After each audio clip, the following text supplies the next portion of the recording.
tal, compañeros? Es un gusto saludarlos en este día. Mi nombre es Teresa Paula García García y vengo a presentarles el tema llamado las locuciones latinas.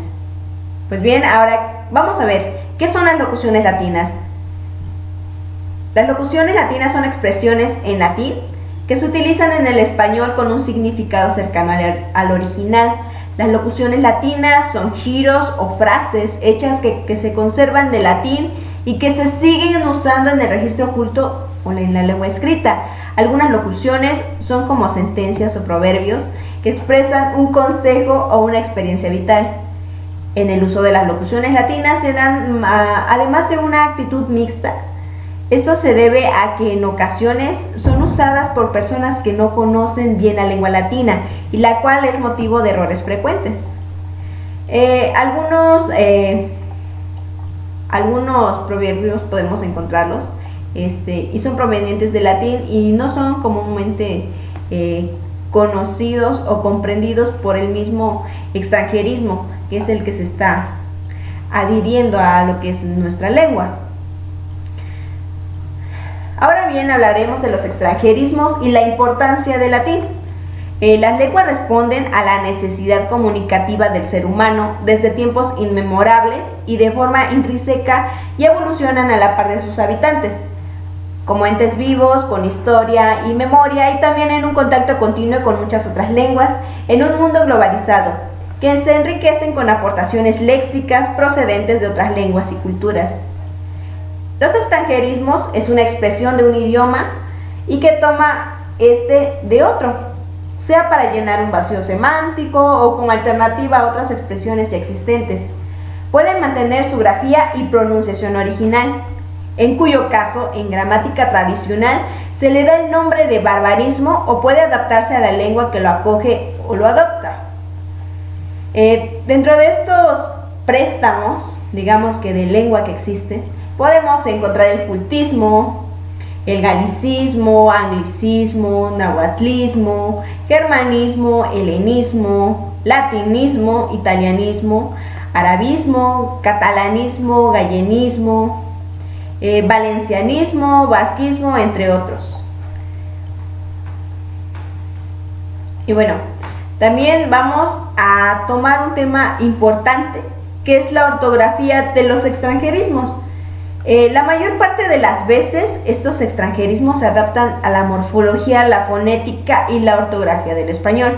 Sin embargo, la ortografía de la lengua española especifica que los latinismos y los extranjerismos crudos, es decir, aquellos que se mantienen en la ortografía y la pronunciación de la lengua de origen, deben escribirse como resaltante tipográfico. Ya sea, esto quiere decir en cursiva o bien en comillas, y sin acentos gráficos, ya que estos no existen en la escritura latina para señalar su carácter ajeno a la ortografía del español. Un ejemplo de ellos es me encanta el ballet clásico. En este caso se tiene que poner me encanta el ballet clásico. Y bueno, podemos encontrar entre otras frases en las que se encuentran mezcladas de estos extranjerismos.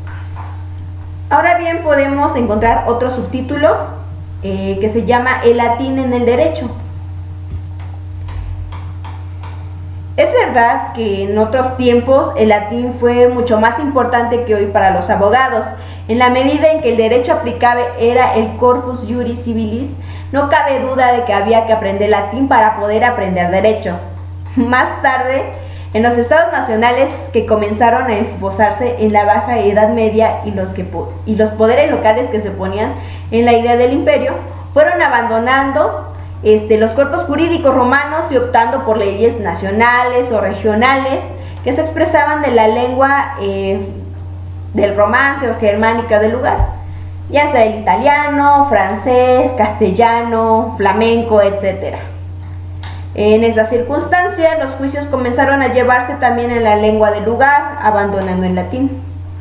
Sin embargo, todavía el latín seguía siendo indispensable para los juristas, pues los comentaristas y teóricos del derecho seguían escribiendo los libros en latín y consecuentemente, pues los estudiantes de derecho tenían que saber latín.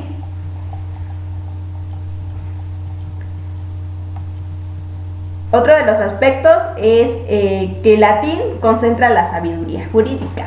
Los derechos latinoamericanos y los europeos continentales utilizan ciertamente palabras latinas para designar algunas instituciones y situaciones. Sin embargo, no todos los abogados conocemos lo que significa res judicata, o que es cosa juzgada, onus probandi, que es la carga de la prueba, presunción iuris tantum.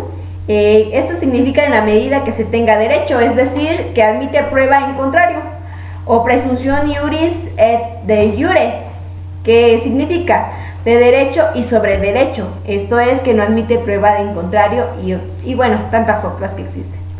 Además, es frecuente que recurramos a adagios. Durante los siglos, comenzando por el periodo clásico de Roma, luego el Imperio, más tarde Justiniano y los juristas orientales de Constantinopla y particularmente en la Edad Media, se han venido acuñando miles de adagios que se resumen y concentran la sabiduría jurídica. Y obviamente cada instante en el ejercicio de la profesión nos tropezamos con estas frases latinas que nos ayudan a expresar mejor nuestras ideas. Otro de los aspectos son los errores frecuentes en el uso de locuciones latinas. Debido a que el latín fue una lengua de expresión cultural y científica durante los siglos, existe un sinfín de locuciones latinas y de adaptaciones que se han mantenido en el lenguaje jurídico, filosófico, técnico, religioso y bueno, en diferentes ámbitos. Muchas veces se cometen errores en el uso de las locuciones latinas y sin duda por errores que son por desconocimiento.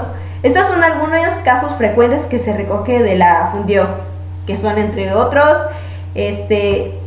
por ejemplo, la alma mater, no el alma mater, significa literalmente madre nutricia, referido a la universidad. Corpore insepulto, no de corpore insepulto, significa que con el cuerpo sin sepultar o bien de cuerpo presente.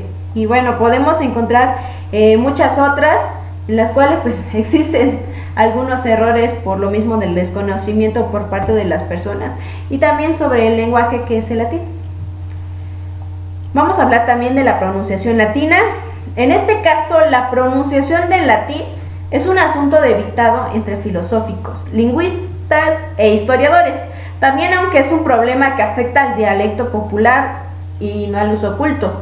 Una expresión sugiere que para que los hablantes nativos, la relación entre la ortografía latina y su pronunciación puede ser parecida a la que hoy existe entre la ortografía francesa o inglesa y sus respectivas pronunciaciones. La derivación de las lenguas romances a partir del latín vulgar, que es dialecto latino hablado tras la época clásica por el pueblo menos culto, convierte en probable la hipótesis anterior.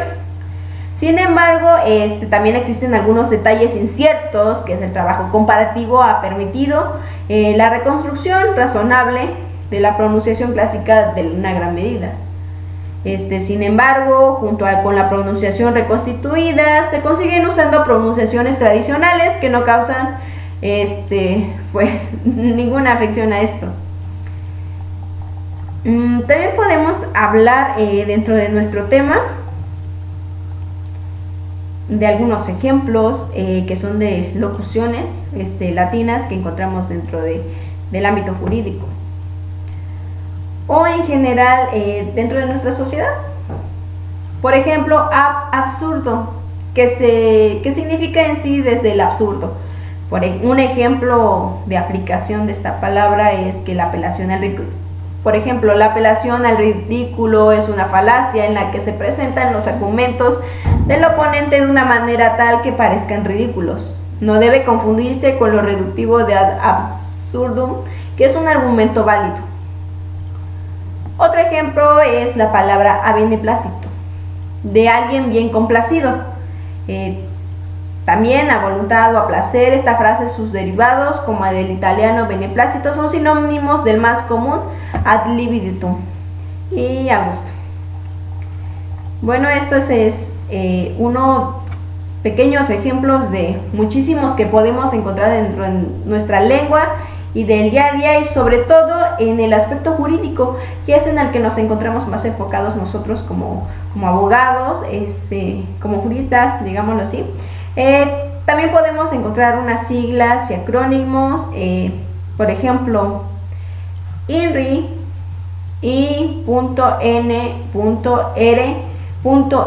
INRI, siglas de la expresión Jesús Nazarenus Res Iudaeorum.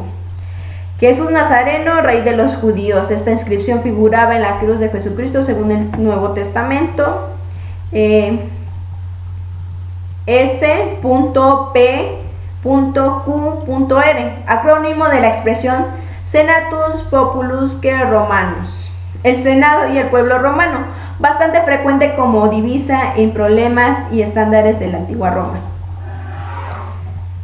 Pues bien, compañeros, al final de mi revista puse lo que es la bibliografía, en donde se encuentra citada en formato APA, en las cuales con mucho gusto pueden consultarlas y van a encontrar parte de las fuentes en las que me fui basando para la creación y poder ir reuniendo información y crear lo que es mi revista. Espero y la información haya sido de su agrado.